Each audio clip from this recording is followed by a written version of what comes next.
नमस्कार दोस्तों। 2021 के विधानसभा चुनाव के दौरान बंगाल में बंगाली अस्मिता का प्रश्न बड़े जोर शोर से उठाया गया। ममता बनर्जी ने एक राजनीतिक चाल के अंतर्गत ये मुद्दा खड़ा किया और बहुत सारे बंगाली हिंदू इस जाल में फंस भी गए और नतीजा सामने है। आज बंगाल के हिंदू, चाहे वो टीएमसी के समर्थक हों, चाहे सीपीएम के हों, चाहे बीजेपी के हों, सब एक ही तलवार से काटे जा रहे हैं, जिहाद की तलवार।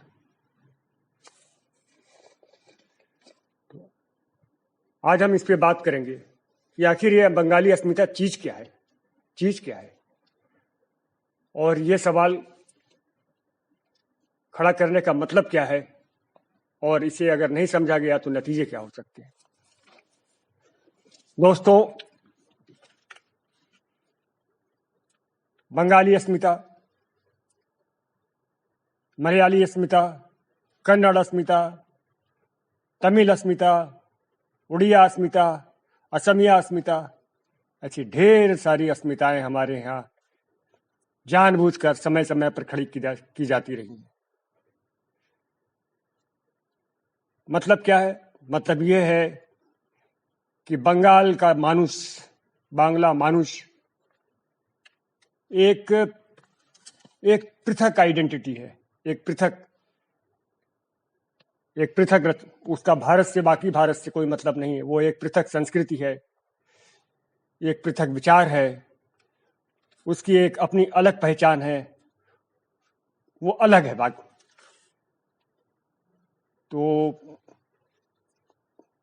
और उसमें यह भी जोड़ दिया जाता है कि चाहे हिंदू हो या मुसलमान, उससे कोई फर्क नहीं पड़ता। अगर वो बंगाली है तो बंगाली अस्मिता के अंतर्गत आता है। यही बंगाली अस्मिता है जिसमें बांग्लादेश के मुसलमानों को भी ये कह के स्वीकार करने का प्रयास किया जाता है कि ये सब के सब हैं तो बंगाली ही। लेकिन दोस्तों, आप विचार करिएगा, ये सवाल मैं आपके सामने उठा रहा हूं। 1905 में बंगाल का विभाजन हुआ।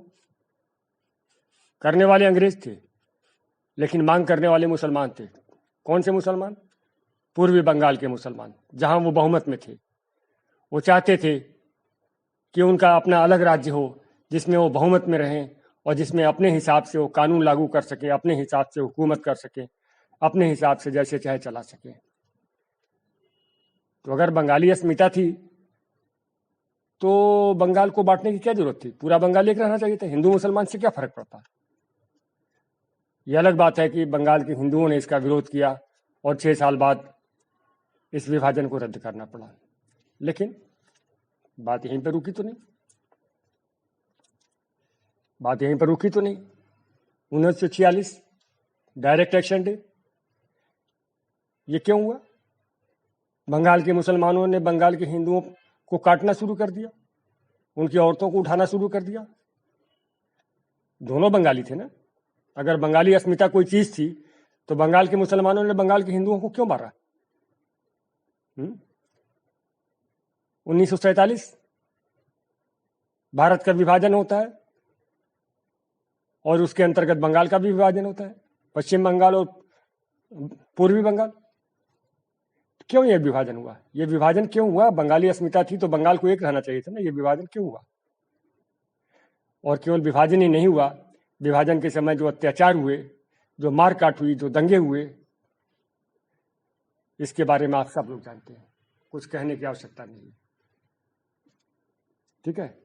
और अब 2021 बंगाली अस्मिता का नारा देकर के ममता बनर्जी ने हिंदुओं के कुछ परसेंट वोट अपनी तरफ कर लिए। वो कौन से वोट थे? जो अपने आप को बड़े भारी भद्र लोग कहते हैं। बंगाल को बर्बाद करने में इनकी भूमिका सबसे ज्यादा है। ये भद्र लोग जो है, ये तथाकथित बुद्धिजीवी, जो बिल्कुल समझते नहीं या समझ करके भी जो है बंगाल के दुश्मनों के साथ मिले हुए हैं अपने मतलब पूरे करने के लिए। वो नहीं जानते कि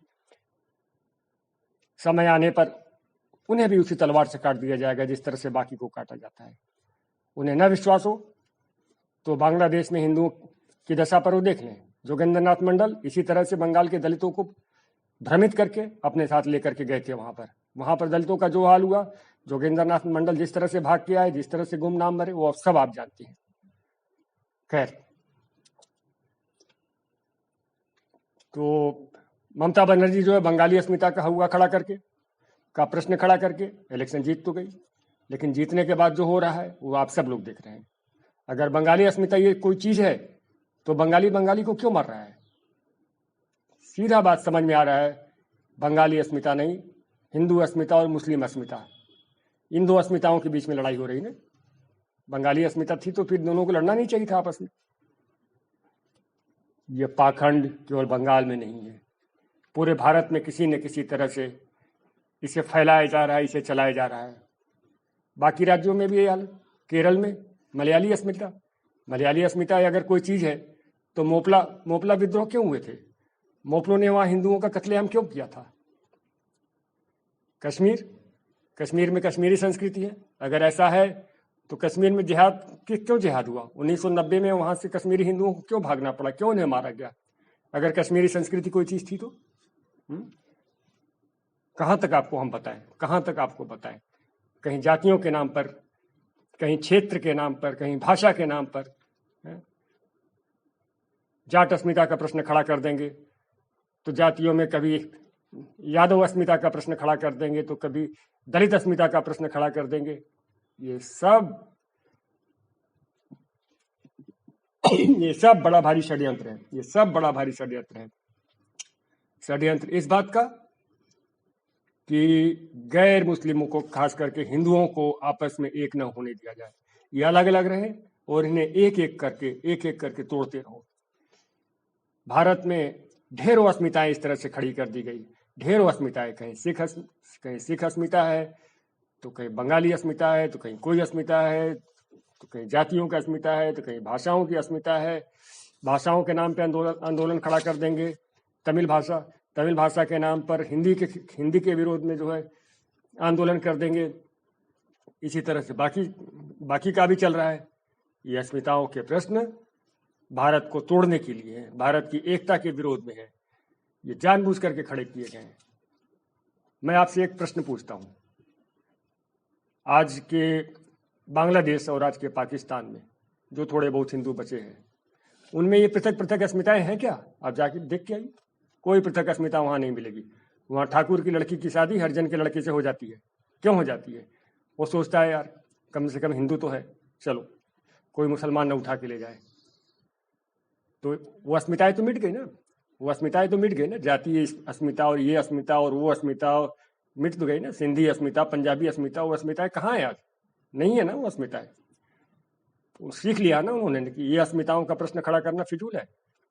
अगर भाषाओं के नाम पर देखें तो सिंध प्रांत में सिंधी भाषा बोली जाती है, पंजाब में पंजाबी भाषा बोली जाती है, लेकिन ये अस्मिताएं मिट तो गई। तो भारत के हिंदुओं, क्या तुम भी तभी सीखोगे जब तुम्हारी उस तरह की दशा हो जाएगी जिस तरह की आज जो है पाकिस्तान और बांग्लादेश के हिंदुओं की है।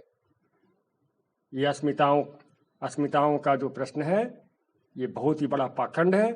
ये ऐसा पाखंड है जिसके द्वारा तुम्हें अलग अलग भागों में विभाजित किया जा रहा है, और वो जानते हैं इस तरह से एक एक करके तुम्हें तोड़ा जाएगा, एक एक करके तुम्हें तोड़ा जाएगा।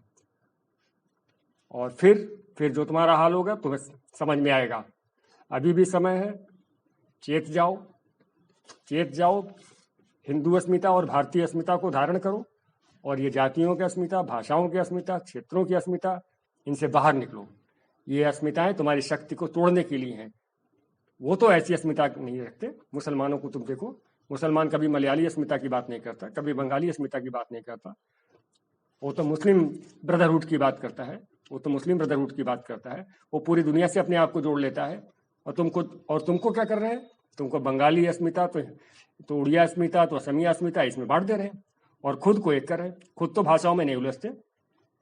चाहे केरल का मुसलमान हो, चाहे कश्मीर का मुसलमान हो, चाहे पाकिस्तान का मुसलमान हो, सब बड़े आराम से उर्दू बोल रहे हैं, आपस में बातचीत कर रहे हैं। वो तो भाषाओं का विवाद नहीं खड़ा कर रहे हैं।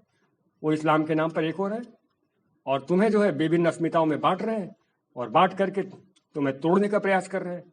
और जब तुम पूरी तरह से टूट जाओगे तब तुम्हारा वो हाल करना चाहते हैं जो आज पाकिस्तान और बांग्लादेश में हिंदुओं का है। तो इससे पहले कि ये नौबत आए, हिंदुओं चेत जाओ, चेत जाओ। नमस्कार।